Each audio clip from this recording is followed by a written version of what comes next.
Hi BookTube, and welcome to a new video. This is going to be relatively brief. I'm going to talk about one book, Chuck Palahniuk's new book, The Invention of Sound, and I'm going to do a quick tag. And both, in a way, own a response to Brian of Bookish's, let's say, hodgepodge from yesterday, in that he started the Wear a Mask tag, which I shall be doing. And when I mentioned that I was going to read this book, he commented that it was dude bro lit, and I have a problem with dude bro lit in the sense of it doesn't compute. It has no meaning in the UK. It seems particularly peculiar to the US, but you know, I may try and wrap my head around it in talking about this book. So this is my first Palhaniuk, and you know, it is, I would say, mass commercial fiction. It's very good at what it does. It's got the film rights stamped all over it, and I don't need to read any more. That's not to say it was a bad book. As I say, it's very good at what it does. So there are sort of three main characters. One is a guy whose daughter has vanished, 13 years ago. He thinks that she's been snatched by a paedophile. The second is a 20-year-old woman who works as a sound foley. That is, she produces sound for Hollywood feature movies, and in her speciality is screams, but real screams, not actors doing screams, because if they were actors could do the screams, they wouldn't need a Foley artist to dub in a scream. And the third character is a slightly washed-up actress who has performed in many sort of B movies. And the first thing to say is that the economics doesn't quite sort of pan out, because the Foley artist sold her first scream to movie producers for $100,000. And yet these screams are really used in effectively B movies or horror schlock movies, so I don't think they would cost that much amount of money. But anyway, that established her reputation. And what you realise, and I don't think this is a spoiler, is that these are real screams from people who are being tortured to death. That she basically drugs them, straps them to a flat surface, and then sort of proceeds to record their dying screams. So she is a psychopath, so we've got a paedophile hunter and a psychopath and a very manipulative washed-up actress, and they sort of all head towards each other. And I don't want to say more than that in terms of, you know, it would give spoilers. It crackles along fiercely. The sections are very short, cutting mainly between the paedophile hunter and the Foley artist, so it really fizzes along quite quickly. But every so often there's a piece of writing which I think comes along to sort of redeem what is otherwise quite exploitative, quite nasty. You know, you can have dark writing, but this seems to me to be deliberately chasing the worst of the worst of human behaviour. But then you get a paragraph like this. Such a trove of screams, it made her wonder whether films were invented simply as a medium to display them. Here was a sort of immortality, agony preserved, achieved and curated. She wondered if Native Americans were right. If a photograph could steal a person's soul, perhaps these recordings were the souls of the dead. They were dead, but not in heaven or hell. They were inventory. They were making money. Some were, most were, warehoused. Property cached away here in these sliding metal drawers in these chilly concrete rooms. This commodification of pain. So, as I say, you get good writing like that.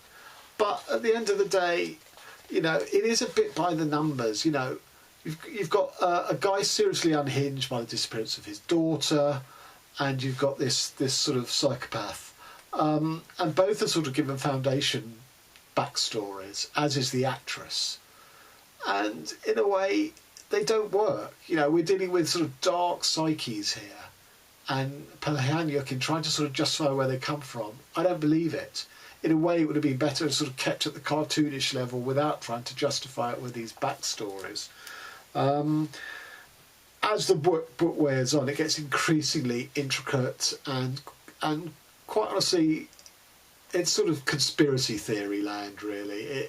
you know, this isn't just a battle of sort of two great forces of the paedophile hunter and the psychopathic killer.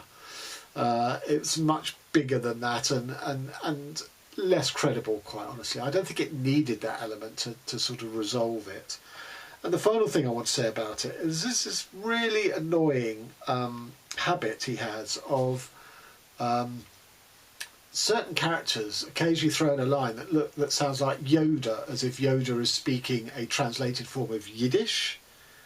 Here's an example. There's plenty of them. Mitz, my baby girl, Schlo said, I need you should borrow me the original of that latest scream of yours. I really don't understand what's going on there.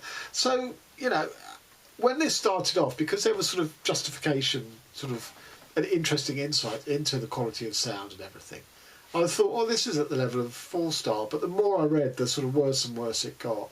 So I would knock it down to 3-star. The other thing about it is I think Palhaniuk has been quite sort of, is he being playful? Because there's a lot of sort of targeting of Hollywood, or is it actually revenge that Palhaniuk feels sort of shortchanged by Hollywood's treatment of his work? I don't know. I tend to veer towards the latter, because we've gone from a screen that shatters a wine glass that the Foley artist is drinking while she's recording. So we've gone from that to sort of resonance bringing down whole buildings, in this case cinemas. I know historically that sound resonance can bring down structures, but I didn't believe it in the context of this book. And one of the great climaxes is, you know, the Oscars ceremony in a great old cinema. Will it or won't it succumb to the resonance when the Scream is played as a nominated award for sound? I'm not going to spoil it for you, but, you know, to even get to that point, I thought was ridiculous. Okay, and on to the Brian's wear a mask tag, which Brian came up with because he took a walk around his neighbourhood and was very saddened to see many people weren't wearing masks. So he's come up with a brief tag just to sort of try and help reinforce the message. Look, doesn't take long, doesn't hurt. I'm still talking to you and I assume you can hear me. You know, it doesn't stop people having conversations with each other. It's, you know, it's an absolute necessity when you go out. And by the way, that is not wearing a mask. I've seen plenty of that in my streets. Nor is this, because your nose is still not covered. The whole point about a mask is, yes, it's probably does more to stop your spores of disease going out into the air than protecting you from others, but it's all about probabilities. You know, yes, if you're outside, hopefully, you know, the volume of air is so great that it will disperse or dilute you know, the virus microbes, but you know, you can do more to increase the chance of that happening by wearing a mask. Anyway, so the tag is 3 books which either have mask wearers in them or people who are basically hiding themselves so that they're effectively hiding behind a mask even if they're not actually wearing one. And of course the classic is Watchmen. Just to give you a close-up, which I hope will be in focus. There you are, there's 3 of the superhero characters and their masks, and the middle one is Rorschach. And what a great character and mask that is. And, you know, this book has been out long enough that I am going to risk a revelation that could be a spoiler, but this is when Rorschach's mask is removed. The top 3 panels of that page. Okay, so that's the first one. The second one is an example of a character who doesn't actually wear a mask, although in some senses she does. That is Italy, from Under the Skin by Michel Faber. Read the book, don't see the film, having done both. I don't want to say too much about this because this is such a great book and I don't really want to give spoilers away, but she drives up and down the motorways of Scotland picking up male hitchhikers and then disappearing them. That is not a spoiler, but it's the nature of the mask that she wears, not only to lure them in to the car for her dark purposes. That is one level in which she's wearing a mask. She's appearing as someone other than she really is. But who she truly is a second level of mask. It's just brilliant.